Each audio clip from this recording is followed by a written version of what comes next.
Nous sommes en essence des êtres spirituels. Nous avons choisi de nous incarner ici dans la densité de la matière et le flot du temps pour goûter pleinement l'expérience humaine. Cette expérience mystérieuse et vaste se déploie en deux phases qui s'alternent telles les vagues de la mer.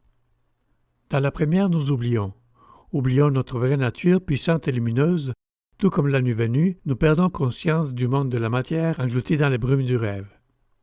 Alors surgissent la souffrance, la peur, le drame, la destructivité, la cruauté, la maladresse, l'autosabotage, le conflit, la stagnation. Ces ombres sont le visage de notre condition humaine, les traces visibles du chemin spirituel qui nous reste à parcourir.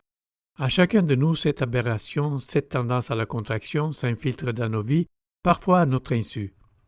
Elle est portée par un flot de conditionnement, ou plus précisément des domestications, un processus enraciné dans des souvenirs oubliés et des mécanismes de défense, et construit sur les traumatismes, l'empoisonnement, la tromperie, la pression sociale, les punitions et les récompenses. Souvent, il prend la forme subtile d'un évitement de la souffrance et la recherche du réconfort immédiat. C'est le voile, celui d'une vision matérialiste ou d'une spiritualité de façade, qui masque notre essence véritable.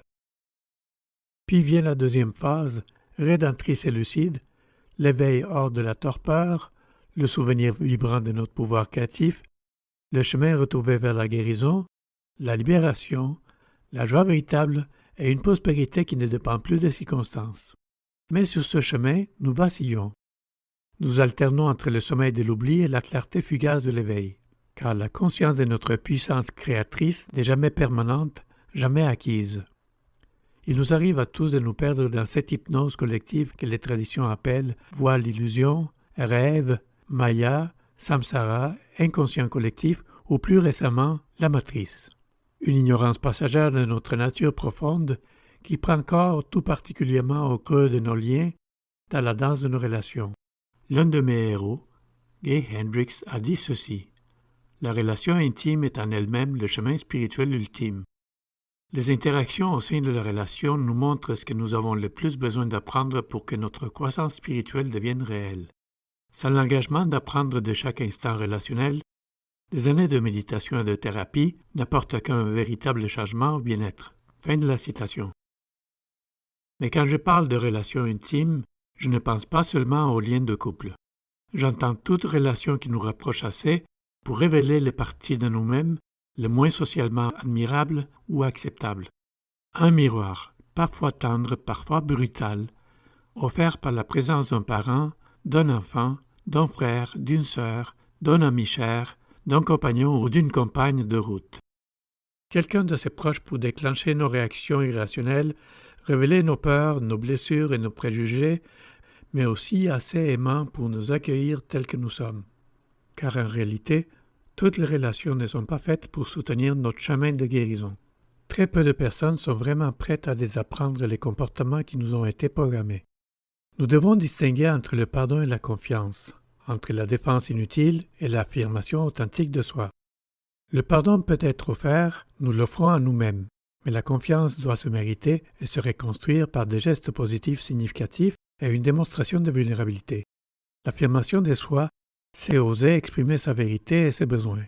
La défensive ne sert qu'à protéger nos vieilles blessures.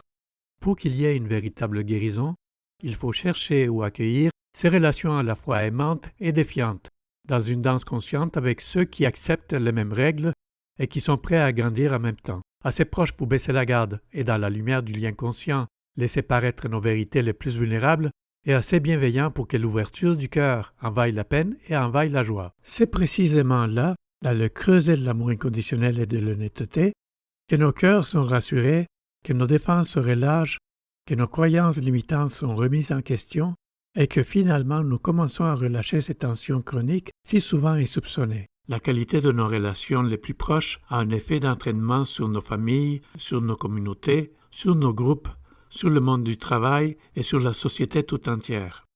Plus nous guérissons et incarnons ces principes auprès de ceux qui nous entourent, plus nous devenons le changement que nous rêvons de voir dans le monde.